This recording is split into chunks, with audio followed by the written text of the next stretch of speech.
एक दिन जब ऑफिस के सभी कर्मचारी ऑफिस पहुंचे तो उन्हें दरवाजे पर एक पर्ची चिपकी हुई मिली और उस पर्ची पर लिखा था, कल उस इंसान की मौत हो गई जो कंपनी में आपकी प्रगति में बाधक था। उसे श्रद्धांजलि देने के लिए सेमिनार हॉल में एक सभा आयोजित की गई है। ठीक 12 बजे श्रद्धांजलि सभा में सबका उपस्थित होना अपेक्षित है। अपने एक सहकर्मी की मौत की खबर पढ़कर पहले तो सभी दुखी हुए, लेकिन कुछ देर बाद उन सब में यह जिज्ञासा उत्पन्न होने लगी कि आखिर वह व्यक्ति कौन था जो उनकी और कंपनी की प्रगति में बाधक था। ठीक 12 बजे के करीब सेमिनार हॉल में कर्मचारियों का आना प्रारंभ हुआ। धीरे धीरे वहां इतनी भीड़ जमा हो गई कि उसे नियंत्रित करने के लिए सिक्योरिटी गार्ड की व्यवस्था करनी पड़ी।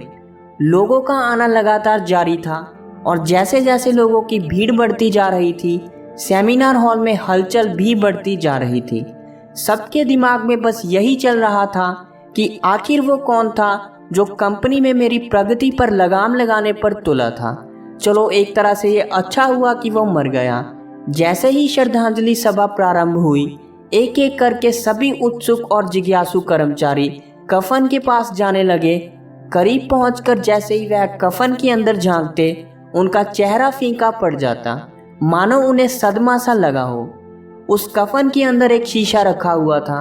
जो भी उसमें झांक कर देखता, उसे उसमें अपना ही चेहरा नजर आता। उस शीशे पर एक पर्ची भी चिपकी हुई थी जिस पर कुछ ऐसा लिखा था जो सबकी आत्मा को झकझोर रहा था। केवल एक ही इंसान आपकी प्रगति में बाधक है और वो इंसान आप खुद हैं। आप ही वो इंसान हैं जो अपने जीवन में क्रांति उत्पन्न कर सकते हैं। आप ही वो इंसान हैं जो अपनी खुशी, अपनी समझ और अपनी सफलता को प्रभावित कर सकते हैं। आप ही वो इंसान हैं जो अपनी खुद की मदद कर सकते हैं। आपका जीवन नहीं बदलता जब आपका बॉस बदल जाता है। आपका जीवन नहीं बदलता जब आपके दोस्त बदल जाते हैं। आपका जीवन नहीं बदलता जब आपके पार्टनर बदल जाते हैं।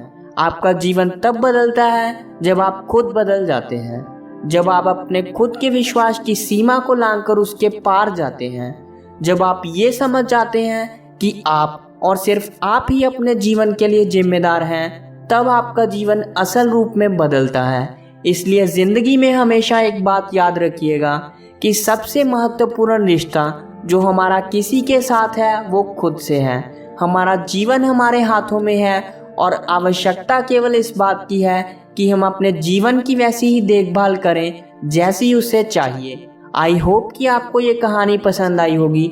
ऐसे बहुत सारे इंटरेस्टिंग और मोटिवेशनल वीडियोस के लिए यूट्यूब पर हमारे चैनल को करें सब्सक्राइब। मिलते हैं अगले वीडियो के साथ बहुत जल्द।